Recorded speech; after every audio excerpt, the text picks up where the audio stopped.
Hey, what's up guys, it's Kazooie here, and welcome to episode 3 of Scaling to Glory. And we're gonna start today's episode off by going into the first game of this episode. And we pretty much come up against a full Spurs team, apart from a few players like Rafael, and also I do believe his left back. And it's actually him getting the first goal of the game from a header to make it 1-0 and give him that lead. And just before halftime in the 41st minute, we do get a nice chance there with Aspas, a lovely volley, but it just goes wide. Then we move on into the second half after a pretty boring first half, I would say. We play a football there to a completely open Aspas, who goes 1-on-1 versus the goalkeeper and obviously slots at home to make it 1-1 and get ourselves back into the game. And then guess what? In the 83rd minute, we do make it 2-1 as well. So yeah, that is how the game ended. To be fair, not the most exciting game, I guess. We only had 3 shots on target and my opponent only had 2, I think. So the game wasn't really that interesting.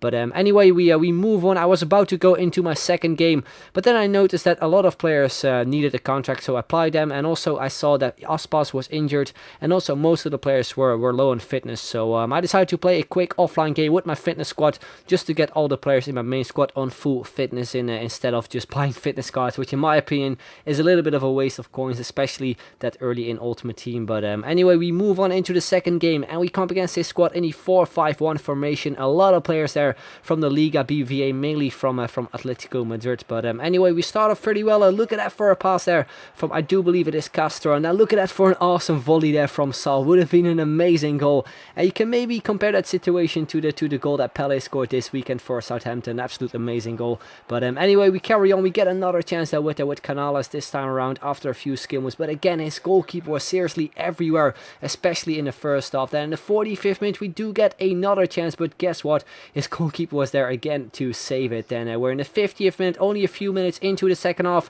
We pull off an awesome skill move there with Aspas, and he fires at home to make it 1-0 and give us that lead. And we're in the 61st minute. It's again Aspas on the ball. I tried to play a through ball there to Castro, but unfortunately it was a little bit too powerful. But then instantly he makes a mistake with his defender, so we pick it up again with Castro. But unfortunately the shot that we took again wasn't really that great. And from a throw-in, we managed to intercept the ball. We flick it up for a rainbow flick with Canales, a first time volley, and we do hit the bar. And then look at that for an amazing jump and a header there from, I do believe, Saul again, but it just went wide the post. And only a minute later again he makes a mistake, and this time we finally put it into the back of the net. A lovely goal there from Castro to make it 2-0, and that is how the game ended. And as you can see, we won the title after 4 games, which of course means we do get to open these 5 packs that we did earn because we won the title. And as you probably know from the previous episode, I asked you guys what I should do for the rules and stuff, mainly for rage quits, because I wasn't really too sure what I should do with it. And I decided to just, if we get a rage quit, we get to open 1 pack as well, because that is something that you guys at least commented the most on the previous episode. But anyway, as you can see, in our 3rd pack we actually packed a 5-star skiller. That is funny enough a 5-star skiller I haven't used yet in Ultimate Team. He's obviously a new 5-star skiller, so I'm definitely gonna try him out, definitely gonna build a team around him. Then we move into the 4th pack. We do get trash there from Wolfsburg, a decent right back I guess, and we also do get 1,000 coins, which isn't too bad. And then in the final pack we do get 3 rare players. We get Tim Krul from Newcastle United, Honda, and also Moreno there. So that pack wasn't too bad in my opinion, especially with the Premier League players, because they still go for a little bit. So if you have any Premier League players in your club that you don't use, definitely sell them, because they are a little bit overpriced right now. So yeah, after we got Maxime, the 5-star skiller, I decided, you know what, I'm just gonna sell my old team, because I didn't really want to use this team because we don't even have a 5-star skiller, and we obviously like to score some cool skill goals. So yeah, I decided to sell on my Spanish team. It wasn't that bad. It was actually a pretty fun squad to play with in my opinion. So if you're interested in it, definitely give it a go. But anyway, we go into our club and just sell on the players that we don't really use, because I needed some coins, because I want to build that squad around Maxime and obviously get some more 5-star skillers in the team as well. So yeah, the formation I decided to go with is pretty much the formation I like the most this year in Ultimate Team, at least in FIFA 15. That is the 4-3-2-1 formation, especially with the wingers. You can cut in inside, because I barely cross when I play FIFA. So in my opinion, the 4-3-2-1 is a little bit better than the 4-3-3. So that is the formation I decided to go with. We picked up a few 5-star skillers as well. We got Quaresma, and we also got another 5-star skiller from the Portuguese league. That is Chica Bala, a silver 5-star skiller. And then the striker is Jackson Martinez, and he is seriously the cheap Lewandowski. So if you can't afford Lewandowski and you would like to kind of try out a player that is just like him, definitely give Jackson Martinez a go because he's absolutely amazing and his stats are really good as well. So yeah, we picked up our final player. There's Marquisio, who has 4-star skill moves this year and looks like an absolute amazing player as well. So I can't wait to play some more games with him.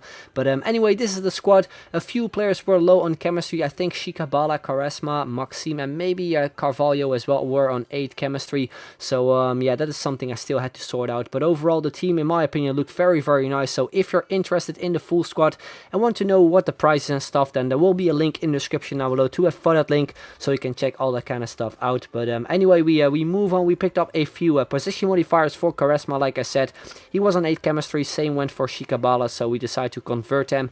And we also picked up a new manager from Portugal, I do believe, just to give Carvalho that +1 chemistry. And we also applied the Bundesliga Manager League just to give Maxime also the 10 chemistry. I think the same went for the centre back swap. So yeah, after we done that, we move on into the first game in, I do believe, Division 9, what also will be the final game of this episode. And we came up against a pretty low rated League 1 side, and as you can see, the gameplay is also a little bit corrupted because my Elgato was acting up, which was a shame. But yeah, we do concede the early goal, but then straight from kickoff we go in a lovely runner with the 5-star skiller Shikabala, and we finish that one off as well. Lovely goal there on his debut to make it 1-1. And then a few minutes later we actually pick up a penalty with Jackson Martinez, so I decided to step up for it with him, but unfortunately the goalkeeper saved it, and instead he goes on the counter-attack there with Pastore, gets past a few of my defenders. I wasn't really too sure if it was a free kick or not for me, as you can see, because he pulled my he pushed my defender away like it was nothing. But yeah, he makes it 2-1, a pretty decent goal though nonetheless. So yeah, straight from kickoff once again we went on a lovely run there with Shikabala, getting past a lot of his defenders. We try out a shot, we hit the post twice, and then for an open net it is Jackson Martinez who slides it in to make it 2-2 and get us back into the game once again straight from kickoff. Then in the 32nd minute he goes with some 1-2 passing, which is really effective this year on Ultimate Team, and he makes it 3-2 to once again give him that lead. And straight from kickoff once again, the third time in this game, I decided to go on a skill run. As you can see, he pretty much knew what I was doing. He had so many defenders tracked back, but luckily enough we did get past them though. As you can see, a little bit lucky, we did get a shot in, but a great save there from his goalkeeper. Then we move on into the second half. We're only 2 minutes in, he cuts it back to his striker, takes up my defender with a lovely fake shot, and he makes it 4-2. So at that point we're 2 goals down, and I just decided just to play the through line instead of just going with the skill moves every single time, because I didn't want to lose this game. We did get a goal back though, a lovely goal there from Shikabala, but unfortunately in the end it was not enough. So yeah, we lost our final game of this episode with 4-3, which is a shame, but that is how it sometimes goes. So I still hope you guys enjoyed this video. If you did, then make sure to leave a like, would be very much appreciated, and if you can hit 1,500 likes, that would be absolutely awesome. So I'd like to thank you guys very much for watching, and I'll see you guys later. Bye bye.